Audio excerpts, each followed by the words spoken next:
Assalamualaikum warahmatullahi wabarakatuh. Innal hamdalillah nahmaduhu wa nasta'inuhu wa nastaghfiruh wa na'udzu billahi min syururi anfusina was sayyiati a'malina. May yahdihillahu fala mudhillalahu wa may yudlil fala hadiyalah. Asyhadu an la ilaha illallah wahdahu la syarikalah wa asyhadu anna Muhammadan abduhu wa rasuluh. Ya ayyuhalladzina amanu taqullaha haqqa tuqatih wa la tamutunna illa wa antum muslimun. Amma ba'd. Ikhwati fiddin, azanallahu wa iyyakum wa rahimani wa rahimakumullah jami'an. Kita memuji dan bersyukur kepada Allah Subhanahu wa taala atas segala nikmat dan karunia yang terus-menerus Allah anugerahkan untuk kita semuanya, termasuk perjumpaan kita pada pagi hari ini dalam lanjutan kajian kita terhadap kitab A'lamus Sunnah Al-Mansurah Li'tiqad At-Taif An-Naji Al-Mansurah karya Syekh Hafidz Al-Hakami rahimahullah. Dan kita masih dalam pembahasan hukum bagi orang yang mati dari ahli tauhid dalam keadaan belum bertobat dari dosa besar. Dan kemarin sudah kita dengarkan bersama penjelasan dari mu'alif rahimahullah terkait dengan soal jawab hal ini. Dan sebelum kita dengarkan bersama terkait dengan madhab yang menyelisih dari Ahlussunnah wal Jamaah dalam tema tentang al-kabair dari kaum mukminin yang meninggal dalam keadaan belum bertobat, maka kita selesaikan dulu soal jawab yang terkait dengan ada kaitannya dengan pelaku dosa besar. Itu soal berikutnya boleh sampaikan, hal hudud kafaratun li ahliha. Qala al-mu'allif rahimahullah, hal hudud kafaratun li ahliha.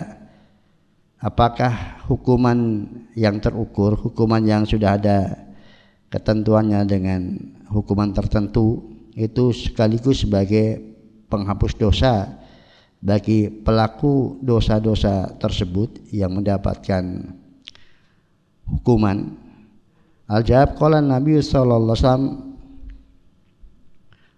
wa haulahu isaba min ashabi bayyuni ala tusyriku billahi syai'a wala tasriku wala tasnu wala taqtulu auladakum wala ta'tu bi buhtan taftarunahu baina aydikum wa arjulikum wala ta'saw fi ma'rufin faman waffa minkum fa ajru 'ala Allah wa man asaba min dzalika shay'an fa uqiba bi fid dunya fa huwa kafaratul lah wa man asaba min dzalika shay'an summa satarahu Allahu fa huwa ila Allah in syaa'a fa'anhu wa in syaa'a aqabahu, yakni ghairu asyirk.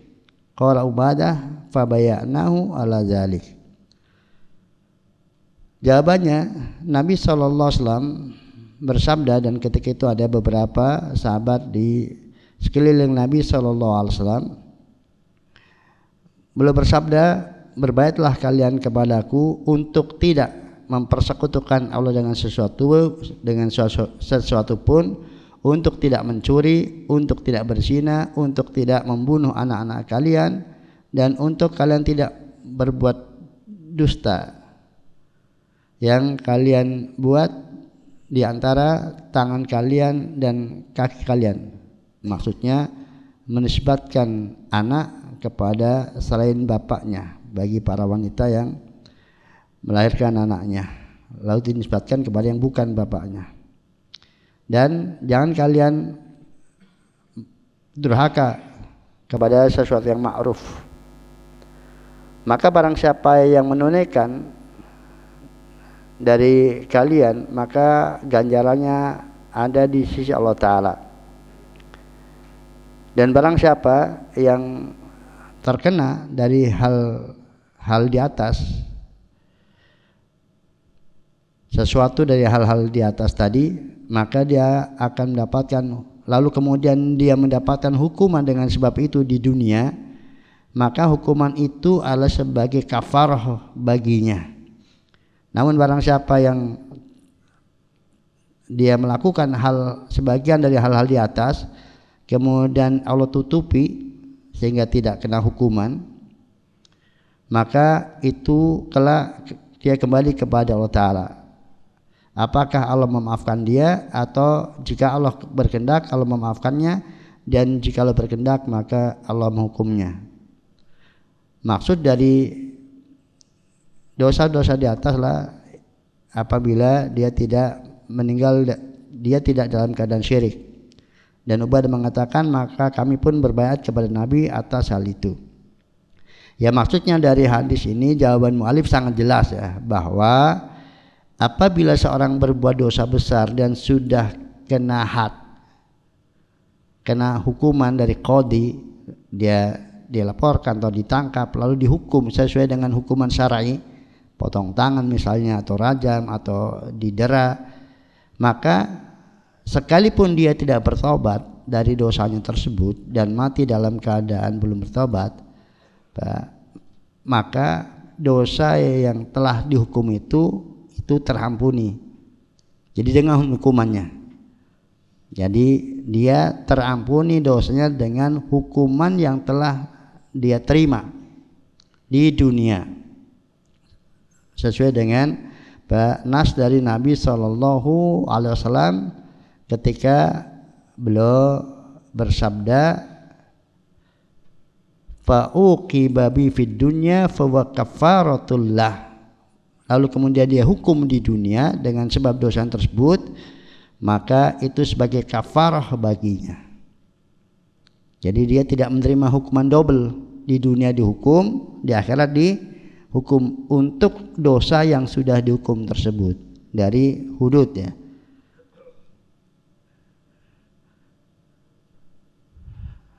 Adapun hukuman yang sifatnya bukan hudud, maka ya hadis ini tidak secara otomatis menunjukkan, yaitu seorang yang melakukan kesalahan dosa lalu tertangkap oleh hakim atau diadili dengan bentuk takzir ya, hukuman yang berdasarkan kebijakan dari hakim sesuai dengan masalah dan madarat pertimbangan dari hakim, maka ya tidak secara otomatis itu masuk dalam kategori sabda Nabi sallallahu alaihi wasallam.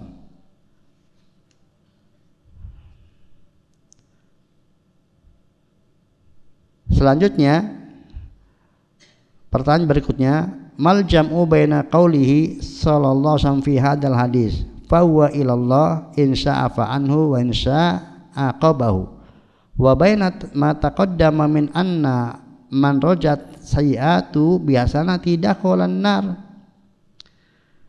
Pertanyaan berikutnya, bagaimana mengkompromikan antara hadis ini, yaitu sabda Nabi sallallahu alaihi wasallam, maka urusan dia kembali kepada Allah Ta'ala. Artinya bagi yang melakukan dosa-dosa yang semestinya dihukum, ada hukuman hadnya, tetapi Allah tutupi dia sehingga tidak tertangkap, tidak dihukum.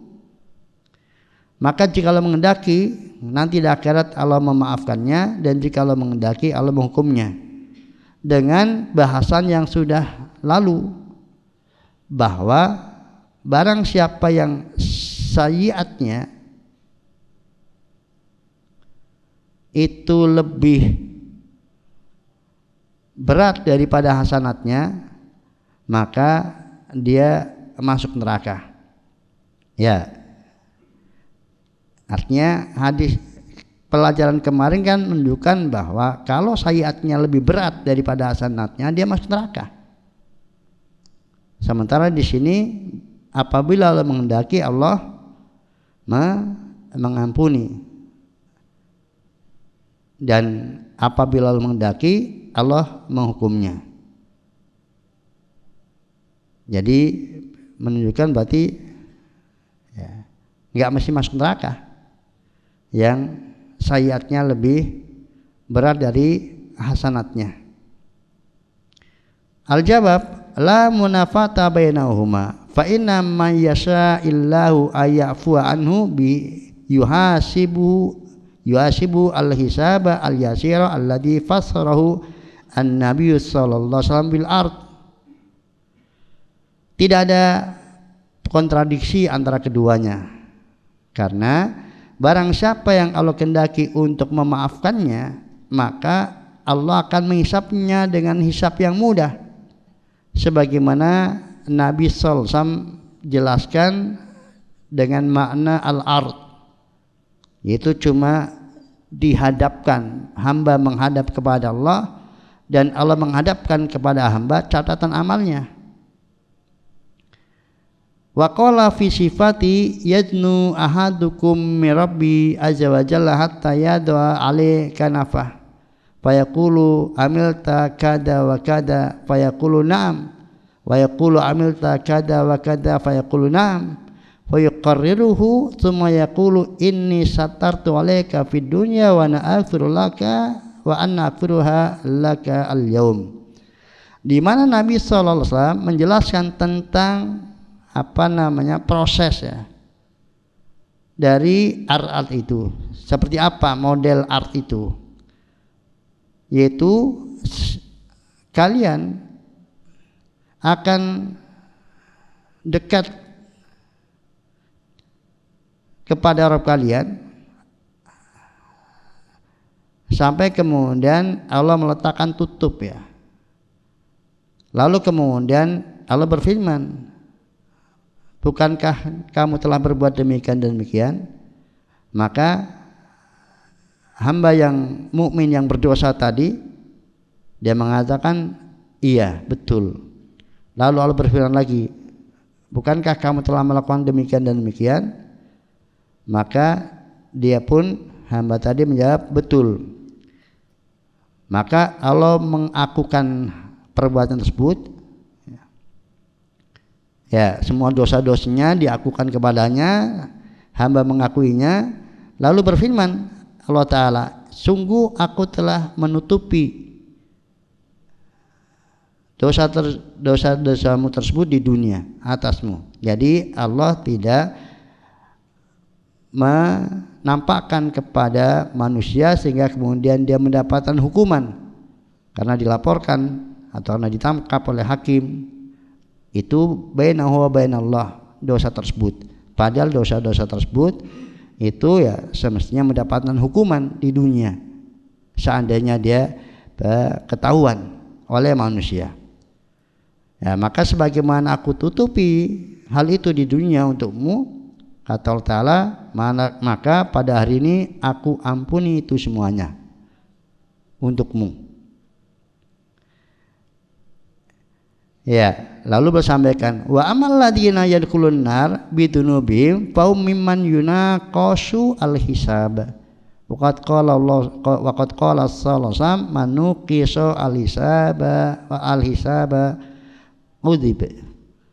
Adapun yang masuk neraka dengan sebab dosa-dosa mereka, maka mereka adalah orang-orang yang diniqas dalam hisab, yaitu artinya dicecar atau diperdalam dan tidak ada toleransi sama sekali, tidak mendapatkan toleransi sama sekali atas dosa-dosanya. Nabi sallallahu alaihi wasallam bersabda, manuqisa alisaba udhib. Siapa yang diniqas, yaitu dicecar atas apa yang diperbuatnya, maka dan tidak dibiarkan sedikit pun, baik yang besar maupun yang kecil, semuanya diminta harus dia mempertanggungjawabkan, menjawabnya, maka dia pasti diadab. Ya, Nah ini al-jam'u baina hadis jika Allah menghendaki Allah maafkannya, dan jika Allah menghendaki Allah menghukumnya, dengan yang bahwa apabila hasanat dengan sayyiatnya lebih berat sayyiatnya itu, maka dia masuk neraka. Itu pada keduanya ada perbedaan model hisabnya. Jadi yang diampuni oleh Allah Ta'ala hisabnya dipermudah. Nah yang Allah kehendaki untuk tidak diampuni hisabnya dipersulit. Ya, hisabnya dipersulit. Itu bedanya. Menunjukkan bahwa sebagian mereka itu dari pelaku-pelaku dosa besar ada yang diampuni oleh Allah Ta'ala dengan cara hisabnya dipermudah. Wallahu a'lam bishawab. Nah sebelum kita lanjutkan, monggo Pak Jan. Ya. Pertemuan yang lalu menjelaskan tentang keadaan ahli tauhid dibagi menjadi 3 keadaan. Baik, ya. Dan yang ketiga itu dijelaskan bahwa mereka yang bertemu dengan Allah dan masih mempunyai dosa-dosa besar dan namun mereka masih memiliki dasar tauhid dan iman. Baik. Hanya saja amalan buruk mereka lebih banyak. Maka mereka akan dimasukkan neraka dan akhirnya akan dimasukkan ke dalam surga. Bagaimanakah korelasinya dengan hadis Bitokoh? Baik, ya, barakallahu fiik. Ya. Ikhwati fillah rahimani wa rahimakumullah, ada pertanyaan terkait dengan penjelasan kemarin nasib pelaku dosa besar yang ya jelas berarti dia sayyiatnya itu lebih berat daripada timbangan hasanatnya, kemudian dia dimasukkan ke dalam neraka. Di nerakanya juga berbeda-beda kondisi adabnya, tingkat kekerasan adabnya, dan mereka lah yang sebagian mereka akan mendapatkan syafaat dari Nabi maupun dari yang lainnya untuk keluar dari api neraka lebih cepat, dan ada yang tidak dapat syafaat dari siapapun juga. Nah kaitannya dengan hadis Bitokoh yang seseorang itu dosanya amat sangat banyak tetapi tidak masuk neraka. Ya, karena pada hadis Bitokoh itu hasanatnya lebih besar daripada sayyiatnya. Dosanya amat sangat banyak.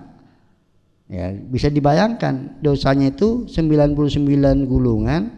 Setiap gulungan itu sejauh mata memandang, itu catatan dosanya. Tetapi kenyataan yang ada di luar dugaan bahwa bobot tauhidnya itu, nilai syahadatannya itu lebih berat timbangannya daripada bobot sayyiatnya. Nah, inilah yang berlaku kepada yang pembahasan yang kemarin. Bagaimana juga karena ternyata hasanatnya lebih berat daripada sayyiatnya, maka dia masuk surga dan tidak masuk neraka sama sekali, dan Allah ya tidak memasukkan surga, dan dosanya ya diampuni oleh Allah Ta'ala. Artinya tidak menerima resiko dari dosanya setelah ternyata ditimbang itu hasanatnya lebih berat daripada hasanatnya. Ya, faman saqulat mawazinuhu fahuwa fi isyatir radiyah. Barang siapa yang timbangnya lebih berat, maka dia dalam kehidupan yang diridhoi. Nah, ini tentang hadis Bitokoh. Adapun tentang Taifah yang keempat, kelompok yang ketiga, itu karena memang sayyiatnya lebih berat daripada hasanatnya. Walaupun mungkin ditinjau dari jumlah dosanya, hitungan kuantitasnya itu tidak lebih banyak daripada Sahibul Bitokoh, pemilik kartu. Tetapi kadar bobot dosa itu menjadi ringan ketika kemudian dibarengi dengan tauhid yang kuat itu. Ya. Nah, dosa yang mungkin itu adalah secara datnya itu tidak sebesar, jadi bukan dosa yang amat sangat besar, tetapi dibarengi dengan kosongnya atau kemudian rendahnya pengagungan kepada Allah Ta'ala, itu menjadi apa? Ya ini kan nggak bisa ngimbangi karena tauhidnya lemah. Tauhidnya lemah, sudah dosanya besar, tauhidnya apa? Lemah.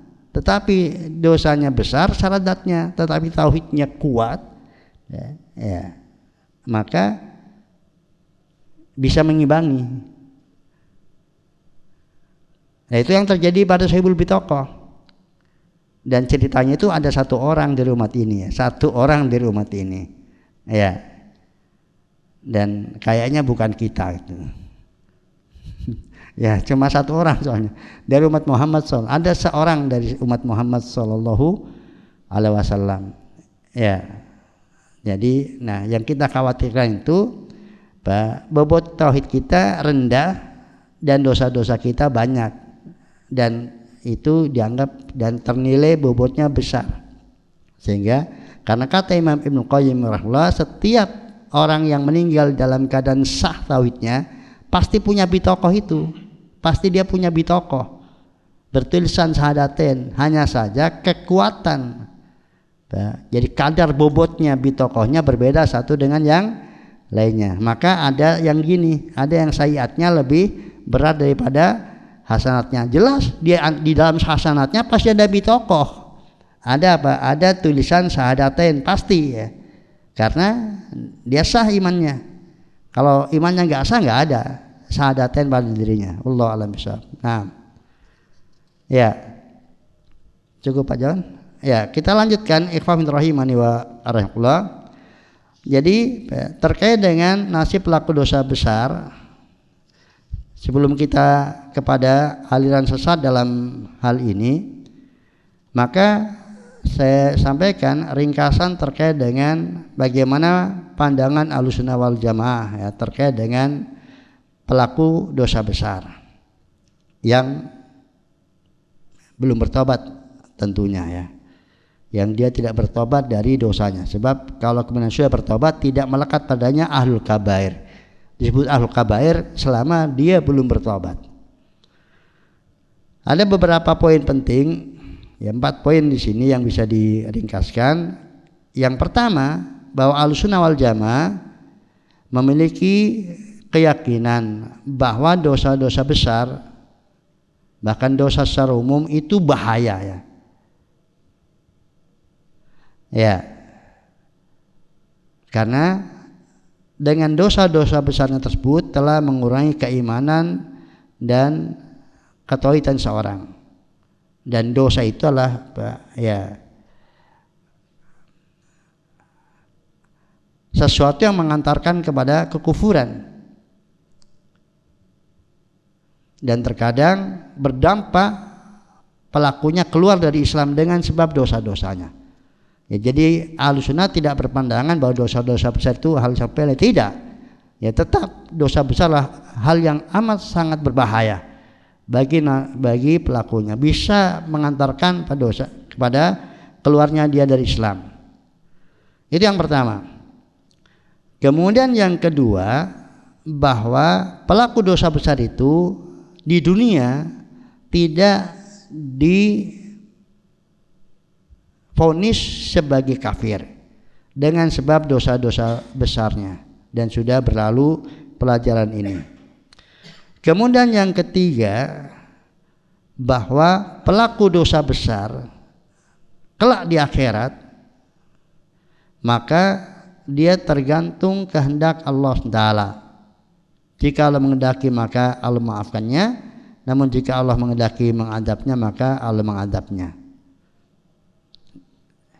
Itu nasib dia di akhir kelak, tahta masyiatillah. Kemudian yang keempat, seandainya pelaku dosa besar yang Allah tidak maafkan kemudian Allah masukkan ke dalam neraka, maka di neraka tidak akan abadi. akhir perjalanan dia pasti surga. Ya, itu i'tiqad Ahlussunnah wal Jamaah terkait dengan pelaku dosa besar. Nah, menyelisih Ahlussunnah wal Jamaah dalam tema pelaku dosa besar, maka secara umum terbagi menjadi dua, yaitu yang pertama adalah ya kelompok yang disebut dengan Al-Wa'idiyah. Kelompok Al-Wa'idiyah ya. Jadi yang fokusnya kepada ancaman, ekstrim di dalam memandang ancaman Allah dan Rasulnya. Maka Wa'idiyah ini sebuah istilah untuk mengelompokkan semua yang ekstrim di dalam mensikapi dalil-dalil ancaman, sementara ya mengabaikan dalil-dalil janji ya.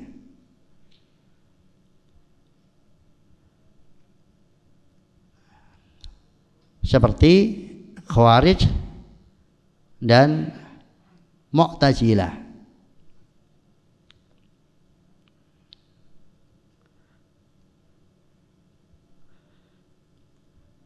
Nah, Khawarij dan Mu'tazilah ini memiliki kesamaan tadi, ekstrim di dalam memandang dalil-dalil yang bersifat ancaman, mengabaikan dalil-dalil yang berisi tentang janji, harapan. Hanya ada perbedaan di antara keduanya dan ada persamaannya. Persamaannya sama-sama bahwa pelaku dosa besar keluar dari millatul Islam. Jadi keluar dari Islam. Ini sama antara Khawarij dengan Mu'tazilah, pelaku dosa besar keluar dari Islam, tidak berada dalam Islam lagi, tidak berada dalam iman lagi, keluar dari statusnya mukmin. Itu persamaan pertama. Persamaan yang kedua, sama-sama nanti di akhirat abadi di neraka. Jadi bagi pelaku dosa besar, maka di akhirat kelak abadi di neraka, tidak akan keluar dari neraka sama sekali. Ini persamaan antara Khawarij dengan Mu'tazilah. Tetapi ada perbedaan. Apa perbedaannya? Kalau kemudian Khawarij keluarnya dari Islam, dari millah, maka statusnya kafir. Artinya pelaku dosa besar, hukum di dunia kafir versi Khawarij.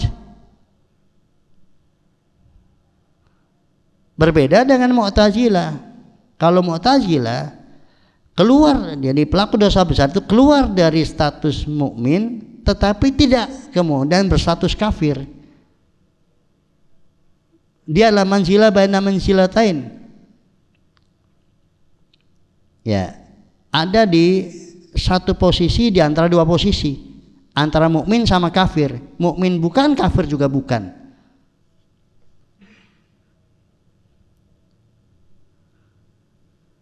Ya, itu Al-Wa'idiyah.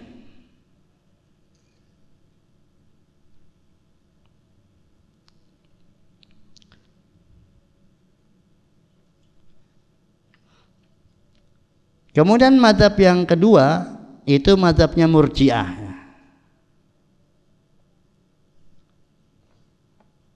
Nah, Murji'ah itu adalah istilah untuk menamakan aliran yang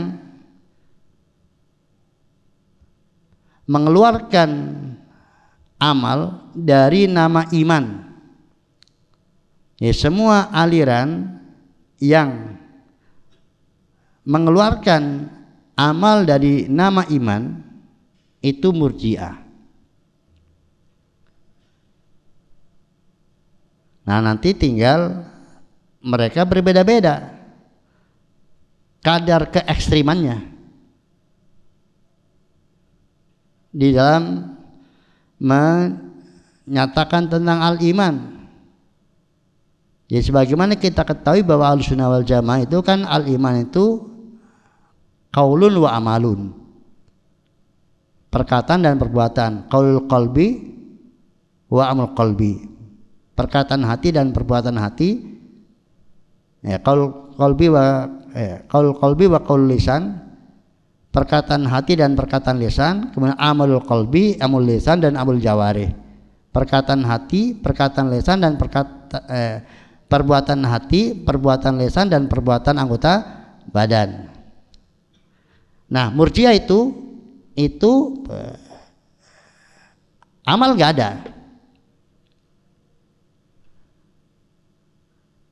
ada, mengeluarkan amal dari musamal iman.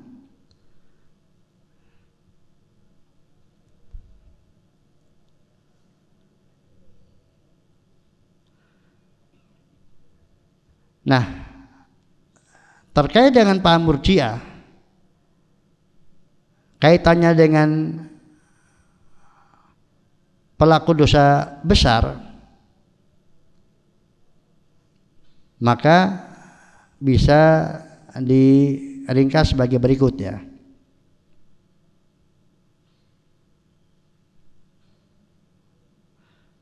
Yang pertama, bahwa dosa besar dalam pandangan Murji'ah itu tidak mempengaruhi nama iman sama sekali.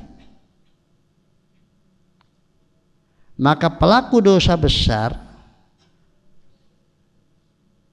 bagi dalam pandangan Murji'ah, mereka tetap melekat predikat mukmin sempurna imannya.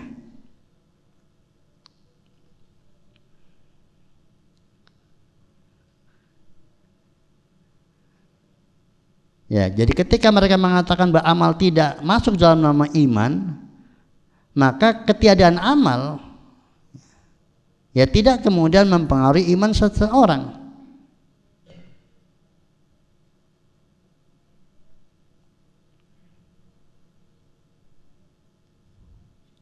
Maka berbuat dosa apapun, sebesar apapun yang dia kerjakan, tentunya dosa-dosa yang bukan nawaqidul iman ya, bukan dosa-dosa pembatal iman.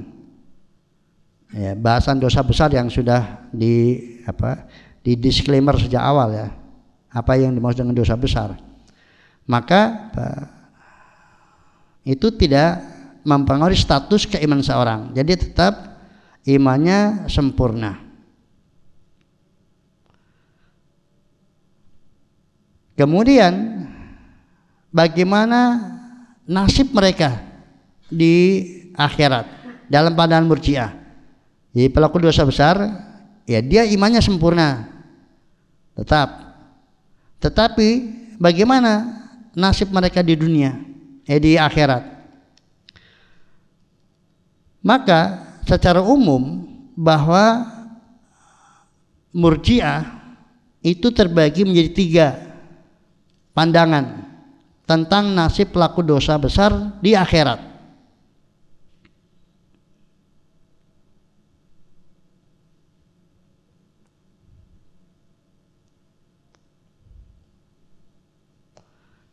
Ya.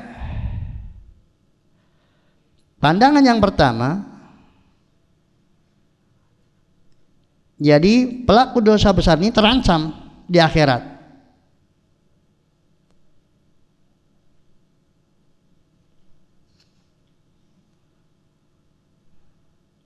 Dan pasti akan ada yang merasakan apa yang diancamkan tersebut. Meskipun ya ada yang tidak, tetapi kena ancaman, mendapatkan penerapan apa yang diancamkan oleh Allah Ta'ala. Jadi pasti dari mereka ada yang masuk neraka. dengan sebab dosa besarnya, dan ada yang tidak.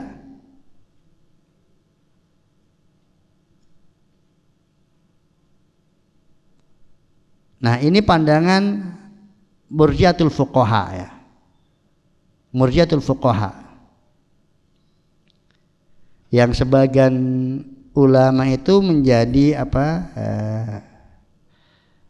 apakah menjadi pertanyaan, apakah perbedaan antara murjiatul fuqaha dengan ahlussunnah itu perbedaan yang suri, semu atau hakiki gitu. Ditinjau dari sisi ya,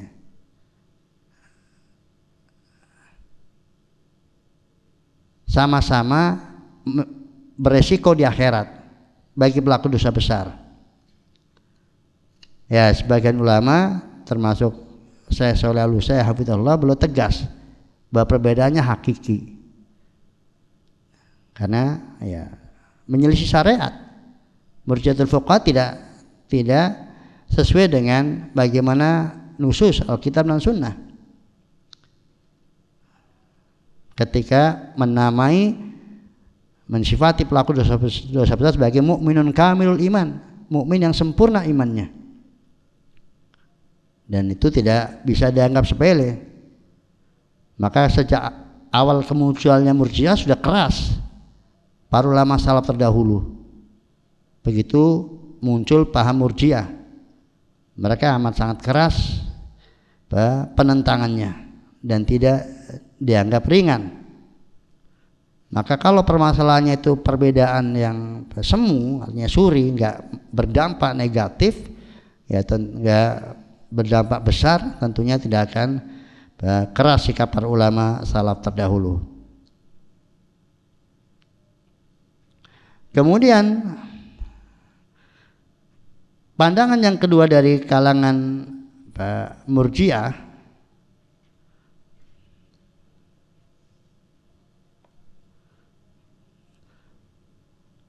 yaitu mereka berpendapat bahwa pelaku dosa besar itu kena ancaman.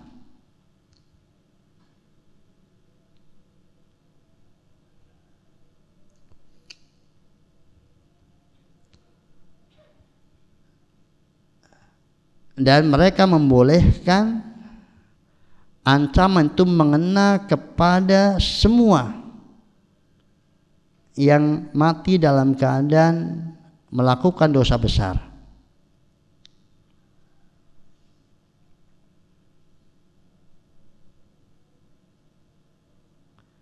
Dan ini pandangan Murji'ah Ahlul Kalam ya.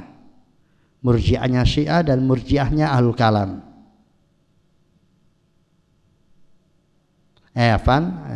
Jadi saya ulangi. Jadi bahwa ahlul kafir kena ancaman, tetapi bisa saja mereka gugur ya. Jadi gugur dari mendapatkan hukuman, digugurkan semuanya. Jadi tidak ada satupun. Jadi bisa saja. Jadi Allah kemudian menggugurkan semuanya, sehingga tidak ada yang teradab. Jadi terancam di akhirat, tetapi bisa saja ternyata Allah Ta'ala menggugurkan hukuman untuk mereka semuanya. Nah, di mana menyelisihinya dengan Ahlussunnah wal Jamaah di sini? Kalau Ahlussunnah pasti ada yang dihukum. Ya. Jadi walaupun insya afanuhu insya adabahu, tetap aja terbagi dua. Ada yang apa? Ada yang selamat, dimaafkan oleh Allah Ta'ala, dan ada yang tidak selamat. Nah, kalau Murji'atu Ahlul Kalam ini, maka bisa saja jika Allah berkehendak kemudian apa?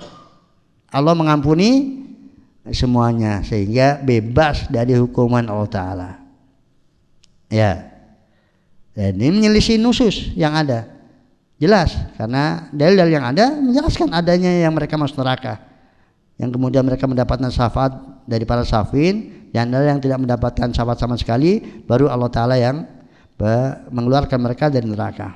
Jadi beda ya antara mereka masuk neraka kemudian dikeluarkan dari neraka dengan yang bisa saja tidak masuk neraka. Ya. Jadi dengan bermain logika gitu. Dalilnya logika, bukan kemudian realita yang ada di dalil-dalil yang ada. Ya, kalau kemudian logika semata yang berbicara, jika Allah menghendaki Allah memaafkan dan jika Allah menghendaki Allah menghukum, ya iya kan?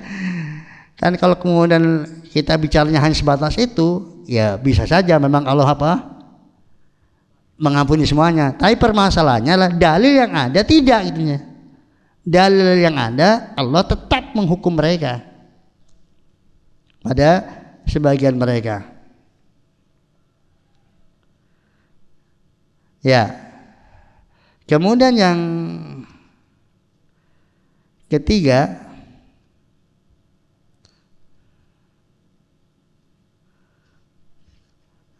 itu yang mereka ya bebas sama sekali.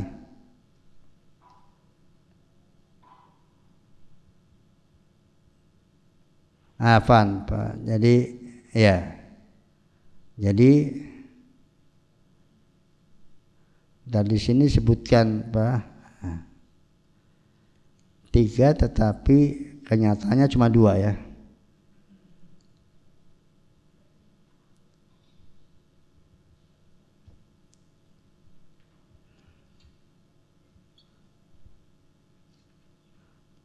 Ya, nampaknya beliau lupa menyebutkan ketiganya. Berarti yang tidak terancam sama sekali yang ketiganya. Jadi mereka tidak mendapatkan sama sekali artinya. Karena sebagaimana iman dosa enggak mempengaruhi iman mereka sempurna imannya, maka ya tidak ada seorang pun yang kemudian akan menerima hukuman atas dosanya, karena dosanya tidak memadoroti imannya sama sekali. Ya, ini terkait dengan nasib pelaku dosa besar, baik menurut Ahlussunnah wal Jamaah, menurut Al-Wa'idiyah, jadi Khawarij dan Mu'tazilah, maupun menurut Murji'ah, sesuai dengan sekte-sekte yang ada di dalam pandangan Murji'ah. Ya, mudah-mudahan bisa dipahami. Dan untuk tema berikutnya ini terkait dengan Shiratal Mustaqim, yang berarti kita selesai dari bahasan tentang kaitannya dengan tauhid, kemudian akan berpindah ke bahasan yang kaitannya dengan sunnah ya, serta lawan dari sunnah yaitu bid'ah. Temanya tentang Shiratal Mustaqim, berarti ya kaitannya dengan terkait dengan bagaimana kita mesti beramal di muka bumi dalam beragama sesuai dengan tuntunan Nabi SAW dan tidak menyimpang dengan berbagai macam bid'ah. Maka bahasan tentang sunnah dan lawannya. Baik, demikian. Kalau ada pertanyaan mungkin barang silakan Pak Andi.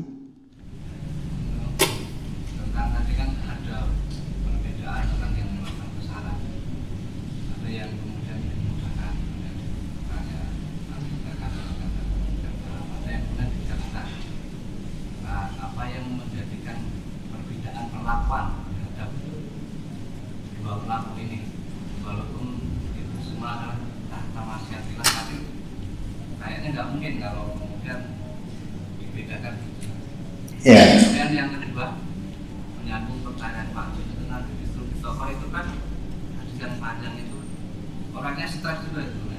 Baik. Jadi dia lupa, dia tidak punya kebaikan sama sekali. Artinya tidak ada kebaikan kecuali setelah Allah memaafkan hadis di toko itu.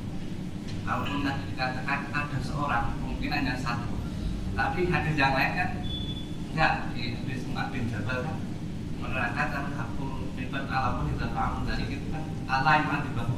Ya. Tapi pada kenyataannya kan memang ada ahli tauhid yang kemudian disiksa. Ini ada hadis. Siapa? Ya. Nah, kira-kira dosa apa yang kemudian membuat orang itu tauhid itu menjadi luntur karena hal itu sehingga dia tetap saja disiksa. Ya, barakallahu fiik. Ikhwati fiddin rahimani wa rahimullah. Ya. Kita yakin sepenuhnya bahwa Allah SWT tidak kemudian bahwa yang lebih ringan itu diberatkan, yang lebih berat diringankan mujarad masyiah ya. Artinya semata-mata hanya apa?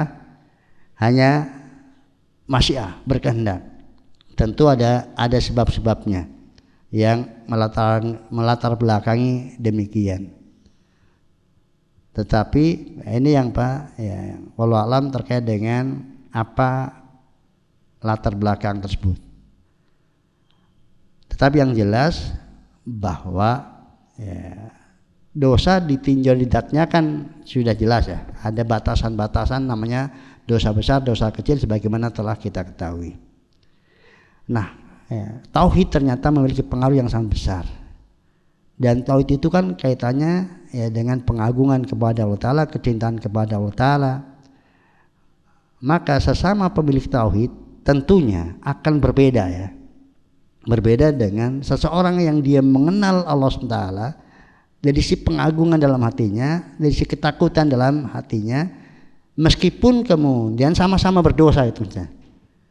Kita tahu persis dalam kehidupan sehari-hari sama-sama pelaku dosa, tapi beda antara muslim yang satu dan muslim yang lainnya di dalam mensikapi dosa. Dan taruhlah sama-sama juga nggak bertobat dari dosanya. Maka ya kita berharap itu maksudnya bahwa dosa-dosa yang diperbuat oleh seseorang yang memang dia itu menyadari sepenuhnya bahwa dia berdosa dan dia juga ketakutan atas dosa yang diperbuatnya, bahwa dia akan mendapatkan hukuman atas dosa tersebut. Tetapi kenyataan yang ada, syahwat yang melingkupi dia itu enggak apa terlalu besar itu. Artinya di saat dengan penuh ketakutan dia pun juga tetap melakukannya, dan bukan karena ada syubhat sama sekali, zero syubhat ya. Sementara pihak yang lainnya dia sudah berbuat dosa besar plus bungkus apa? Syubhat, dan syubhatnya tidak membatalkan imannya, tidak sampai kemudian membatalkan imannya. Tetapi itu akan apa? Akan menjadi berkurang apa? Nilai kadar apa? Kadar tauhidnya karena syubhatnya tersebut. Kemudian juga menjadi sikapnya kepada dosa itu berbeda karena terselimuti syubhat tersebut. Ya, Murji'ah ulama itu secara umum tidak mengkafirkan Murji'ah. Coba kira-kira bagaimana antara dosa yang diperbuat seorang Murji'ah dengan dosa yang diperbuat seorang Ahlussunnah ketika sama-sama berbuat dosa? Beda enggak perasaan jiwanya? Ya, gimana menurut antum? Beda? Jelas beda. Jelas beda. Jelas beda. Seorang Murji'ah berbuat dosa dengan seorang Sunni berbuat dosa, sama-sama berbuat dosa. Dosanya dosa yang sama. Tapi karena pandangan tauhidnya berbeda, pandangan akidahnya berbeda, maka menjadi berbeda nilainya di sisi Allah Ta'ala. Nah, wallahu alam, terkait dengan tadi yang jelas Allah Maha tahu sesama pemilik tauhid ya, kemudian melakukan dosa yang sama tetapi beda bobotnya, kadar dosanya disebabkan perbedaan kadar tauhidnya. Itu Pak ya. Wallahu a'lam bishawab. Mungkin untuk takribanil faham. Ya. Ada sesuatu yang lain, Pak. Atau yang lainnya silakan. Terakhir Pak ya, Abu Khalis. Pertanyaannya tentang dua golongan tadi yang antara nikos dengan yang di Arab. Iya. Itu apakah ada kriteria ketika di dunia bisa dirasakan? Ya, barakallahu fiik. Ikhwati fin rahimani warahmatullah. Ya, tempuh aja sebab-sebabnya lah.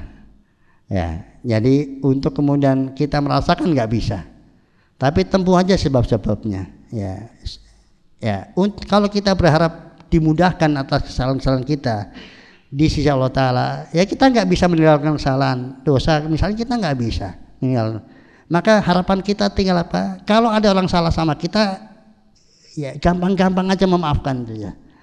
Ya. Jadilah orang yang gampang memaafkan. Gak usah ngungkit-ngungkit kesalahan orang. Ya. Al jasa min jinsil amal. Kita sadar kita punya banyak dosa yang ya, ternyata kita nggak bisa bertobat darinya, atau belum bisa bertobat darinya, dan bisa jadi kita mati dalam keadaan belum bertobat dari dosa tersebut. Dan kita bermuamalah banyak orang yang ya dengan sikap dan apa yang mereka lakukan kepada kita, maka mudahkan. Jadi kepada siapa saja, kepada orang yang mempersulit kita sekalipun, maka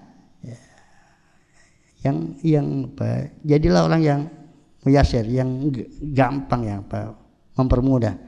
Jangan sampai punya prinsip kalau bisa dipersulit kenapa dipermudah gitu. Ya. Jadi selama bisa dipermudah, mudahkan saja.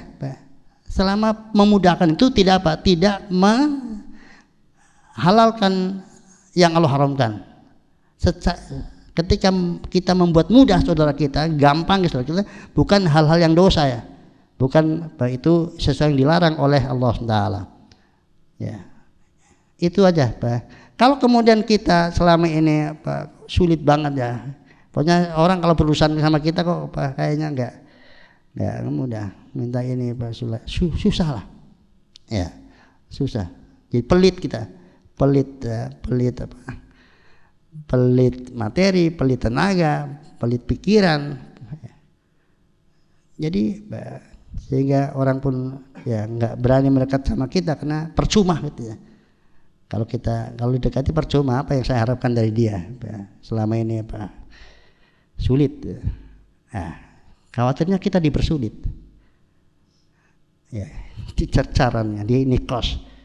Maka ya harapan kita untuk kemudian kita dipermudah oleh Allah Ta'ala, sama-sama pemilik dosa tadi, tapi ada karakter yang dimiliki oleh dua yang berbeda tadi. Ya, yang satu mungkin jadi dia nggak gampangan, nggak mudah memaafkan, nggak gampangan. Sementara yang satu masya Allah dia mudah memaafkan dan gampangan. Artinya nggak pernah ada orang yang kemudian dia mempersulitnya. Jadi dosanya murni hubungan dia dengan Allah Ta'ala. Dosa antara hubungan dia dengan Allah Ta'ala, dan semua orang mendapatkan kemudahan dari dia, walaupun dia ternyata punya banyak dosa di sisi Allah Subhanahu wa Ta'ala yang tidak diketahui oleh orang lain. Ya. Wallahu a'lam bishawab. Ya demikian, subhanakallahumma wa bihamdika asyhadu an la ilaha illa anta astaghfiruka wa atubu ilaik. Assalamualaikum warahmatullahi wabarakatuh.